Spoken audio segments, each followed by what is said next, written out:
sila fia sa usa siu lai la o kong seki nga faile apa 3 weeks ago wa le ko vai asa tarua ia nga mangai nga mangai umwa ko umangia ia ko ru ia le sa mo le sa munda ia o ka kilo ma va ia lo fa foi nga le ngai kanga kairi ia mai ma o pe nga fa pe e o so se ma fa pe nga kilo ko le sa mo ia ai le se mana tu fa pe na o maua me foi nga le o maua lo le pia o ma lo si o vale ia fa longo fa le ia o ia man ma lo si ma o ia o kere ya ku ilo le a ia ai pe o tu langa nai lo fu le ye fa o ga le ia le ka ma fa le ava ia lo fu a wa le so nga fa ia o le ka ko por kala me ngai fa fe auma ia e ku ngai ngai ya o ko le ko fa ia ngai ko ke mal mala mai ia o si so foi le nga ma lo la vale ia ele saka kala kele fa ya ku ngai ke o ka le ma fa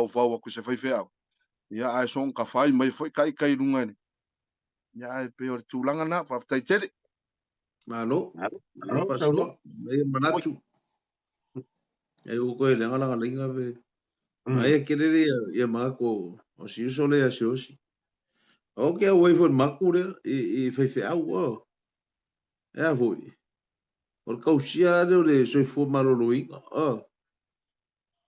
o va ke le foi ele kausami e kulo wa por meta mafa ia ua fainka foi fakingo ngal wala fainka sa vali fainka ku umi vangale ia ma pupu o foi le o loku vangale pe o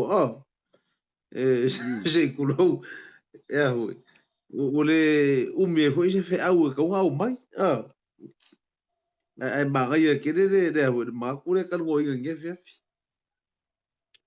wa fe au wa e tu langa fe au au mai e hoi e tala ia le tala fa uto le fila ngalo le tuai so sfata fa tau langa fio sa mo ma lo langi a ko o ye loku ma ka po inga fa sa mo ye nga fo ele o isi ko inga o mi vos o isi ko inga e kalesi ai ma ga ye ke le ma ku e pe bu ya so mo ma le so ya so ya la ko wale de ingo le pero o ko sami le e ko ko inga ba le ma ya le nga ye le puse ole ku fa anga bon bela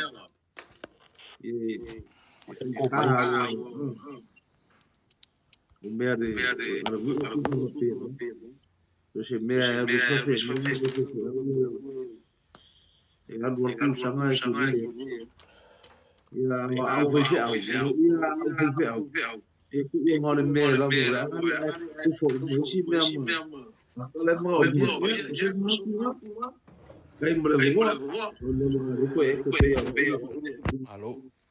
malo le tanoa malo fetalai ia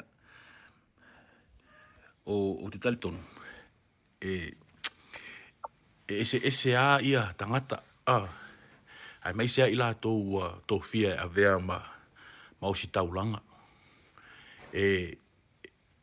ele whaapito au ngā whai fo ila se whamtalanga i ono le tūlanga leo o tātou tangata sāwa pe ona tā ua le uso ia si osi o le whaiva o le whaalo o le tangata Samoa ai mai se ai le vāno no fo ai o tapa au ma le vai fafo o a inga e ala i ona whai le mea li lei o avela tātou wha mua i whawhea ngainga po whaiwhe au pe ono tā ua i leisi taimi o whapea ai o le whaaloalo le Samoa nei ei a fue le umu ar Samoa e whaia na ato o le ato mua le ato le matai o le a inga o le ato lona lua o le whea ngainga le a inga le to fine ato lona tolu o le ato a mātua i o mea te toe ai ia e whai ei le mea aia tau le lea sau le tala le lei ona ave leo le ato le to fine le whea ngainga o ave le whaiwhe au ona whaalangi leo i o le whawhea ngainga ele o le whea ngainga la ai o le whawhea ngainga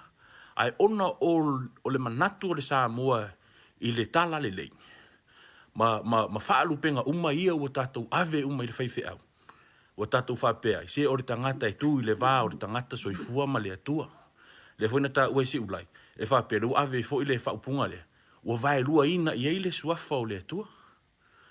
Ua tātou ave vo i ai. O oio le au wha alupenga. Ua mafua ai, ona i ai le whaiva o le wha alolonga Samoa. E mo moli ai mea le lei uma i le whaife au. Ono le tātou manatu foilea. E tātou te wha alonga i ai tātou mātua. E tausi le whaafenga, inga pe te tausi le whaife au. E li lingi mai manuia i lunga i a te tātou i lo tātou a inga. O la uia la tu o la lo ia Samoa. Au e te whaiese mea male o ono. Leanga ele o se taulanga mula o taulanga le na. Pa e whaiese mea, alai te o ono i au mea la e whai. Lo nau e ave le lima se lau tā lai le whaife au. A lele wha lo ai lau wha nau malo a inga.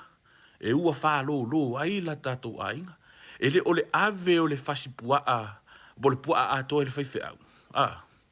Ia ae pula ta maiti maloi loile le lato fasifa i fo ile le saka mapa se itulo ile ipuki lau moli e ta tau ona fua i luma fua i tua fo ile la tato tau mfainga o le tele foi la fa fenga e ila la mato sia mato fai fe au vatu fa manu yanga u tele ona toi fa sa fua le fa fenga ngai a inga lotu ia ile ma fau le fai fe au fo se itulo e na te fua i luma ma fua i tua na fai unga fai. E moni la ele tofu sia umale le kale sia i fa manu yanga ia na watu hotel le fai fea. Ai vele fa mo muar fai fea fo i le i naiti na mata ma tutua o toi ulu tai o le afio anga. Ma le kale sia. E ave ia fa sa fua ia le manuia. A fai ua watu o le pua a toa ua watu se itulo. Ona fa pera fai fea ia sau se tau le lea.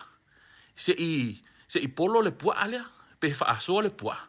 Ia, alu, ta mo e ngau tai si lo o matua le ngau ta. Ia, le foi tau teilo. Ia, le to tele nisi le a inga wana si lo o matua, masi ana whanau teine. Ave ia i le alanga lele.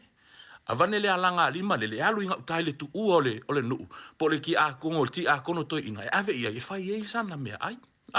E fa pena fo i le o tātou Samoa. E le ngata o peona tā ua. So sta ngata Samoa, o le tafa tolu o le a inga, o le tala le leima le, o le lotu ma le anga nu. E fua e ea tātou fuafuanga fai. O ngā na o e oe louta māmalo tina i le taimi o e tupu ai. E alo atu foi lai le lotu, peona tā ua si o si. E alo fai e te au fafanga le lafu māmoe. E le fa bela na al fafanga o le anganga. Ai fai foi ua tele mea fa ale tino e te oi. Fafanga ma le tino. O au leanga o le e fafanga atua o e tangata lotu foi po o mamoi. I fua o le tino. Fafanga fa atasi le lafu mamoi. I o sa uia nato e fa asoa atua i le tūlanga i le tua fai feau. Ia, ansunga stawas. Ma peroa e tui tasi foi o alo pese for tatu o tino. E sunga ia stawas lo lano. Ia, oska miki mai o mako pikongu. Ia. Oi la malo o tala per tatu box. Su mai lunga. E fa ani so fina ngano. Ni ngata sa mta upolo e nofo moi. Ia ai o mka upule sa mako kargoinga. Ia, a kailo pesi si vaenga. Leke e isa mta upo te fia tano ye. Le ma le kele le o ko fa mo ku mero ma ko le ile mka upure le mai kele la o mai ngore o le mele